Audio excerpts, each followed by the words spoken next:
Hello guys, welcome to lecture 12 where we will be creating the bubbles. Okay, open Unity and create a new game object. Place it at the 0, 0, 0 position and name it blue bubble, like this, and add the new rendering component. Okay, sprite render component. Fine. From the images folder, drag and drop the bubble1 PSD file to your textures file. Okay, to your textures folder, and now drag and drop it that textures to the sprite property. You will want to change its color to some cool blue color, something like maybe like this. And you will also want to create a new rigid body 3D component with 0 at the gravity scale. We don't want the gravity to affect the movement of our bubbles. And also we will create a new circle collider 3D component. And we will check this is trigger option. And we will see later in upcoming lectures why I select this checkbox. Okay, I just created my blue bubble. The next most logical step is to make a copy of this blue bubble, and I do this by going to my prefabs folder and dragging and drop it to this folder. Okay, now I just made a copy of this blue bubble. So if I ever wanted to create a new copy of this bubble, of this blue bubble, I don't really need to go through the process of creating a new game object, attaching a sprite render component, changing its color, and so on. I just drag and drop from here to my scene and I create a new blue bubble. Okay, and that's so easy. Fine.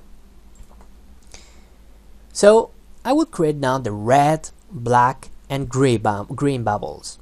To do so, I will duplicate the blue bubble, change its name to red, change its color, change its position, change its color to some cool red color, maybe something like this, and remember, drag and drop to your prefabs folder. Now you have a copy of your red bubble. So if I ever wanted to create a new copy of my red bubble, I just have to drag and drop it from my prefabs folder. Okay, it's that easy. Let's go to the black bubble now.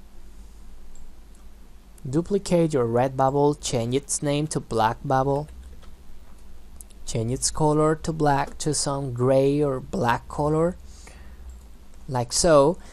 And again, drag and drop it to your prefabs folder. Finally, we're creating the green bubble. Change its name to green bubble. This is a repetitive process, but it has no difficulty at all. Okay.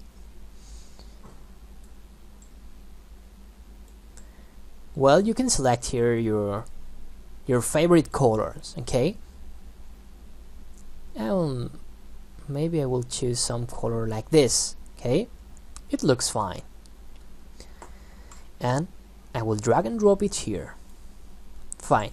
Now that I have created those 4 bubbles, I will attach a tag to one of them. Okay, so I will go here, I will select the blue bubble and go to tag here, and I will add a tag. Blue bubble tag. Well, I will create the red bubble tag also, the black bubble tag, and finally the green bubble tag, so that I can easily know which of those bubbles are colliding with my hippo and act in consequence. Okay, so I will now select my blue bubble and select its tag. Okay, select blue bubble and click this button apply, so that this prefab is updated. Okay, then I do the same with the red bubble, click apply, black bubble, and green bubble. That's it. It's easy, huh? Fine. In the previous video, I forgot to add some physics material to my hills, okay? So that whenever the hippo collides with it, it bounces a little bit, as we saw in previous videos, okay? So to do this, we go to our physics material, and here we have the material we created with this bounciness. Maybe I will change it to 0.4, and I will go to Hills Collision Zone and drag and drop it to the material. Okay, as you can see now, if I hit the kills, the hippo will bounce. Okay, this is more realistic. Now I really want to add an animation to the green bubble. Okay, just to the green bubble. But the process is the same to if you want to create animations for the blue, red, and black bubbles. Okay, it's all the same. To add an animation, you need to go to Window, Animation.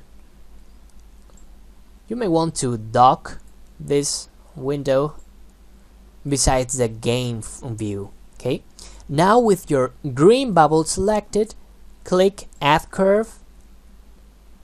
Go to your animations folder and change this name to Anim Green Bubble. Okay, and save it. Now I will create some animation. So for example, well, before creating this animation, I really want this green bubble to be a little bigger than the rest of the bubbles, because that's just the poisoned bubble and it has to be bigger. Okay, but well, if you don't want to make it bigger, don't do it, but I just wanted to do so. So now with the green bubble selected, we'll create some animation. Okay, here, so select this point and change its scale in the y-axis to 1. Select this 20 point and change it back to 1.1, but change it now in the x-axis to 1. Finally select this 30. Okay, now, and change it back to 1.1, so that the animation looks something like this. Okay, this is our bubble. Okay, shrinking up. Maybe this is a little bit fast. Okay, so we will change the sample time to 30, so that it goes a little slower. Okay, so you can see here. Okay, fine. You can do the same with the rest of the bubbles. I will leave it as an exercise for you. Okay, you can animate your own blue, red, and black bubbles. As you can see, these bubbles are not moving. So in the next lecture, we will add movement to our bubbles, and we'll create lots of them, because this wouldn't be a funny game if there were only 4 of those bubbles. Okay, we need huge amount of those bubbles to make this game a little bit enjoyable. I forgot to hit this apply button because I created this animator component. So apply it so that all of the green bubbles here inside your prefab has this animator component as well. In the next lecture, we'll create a lot of bubbles and we'll add some movement to it. Okay, so see you in the next lecture. Thanks you for watching.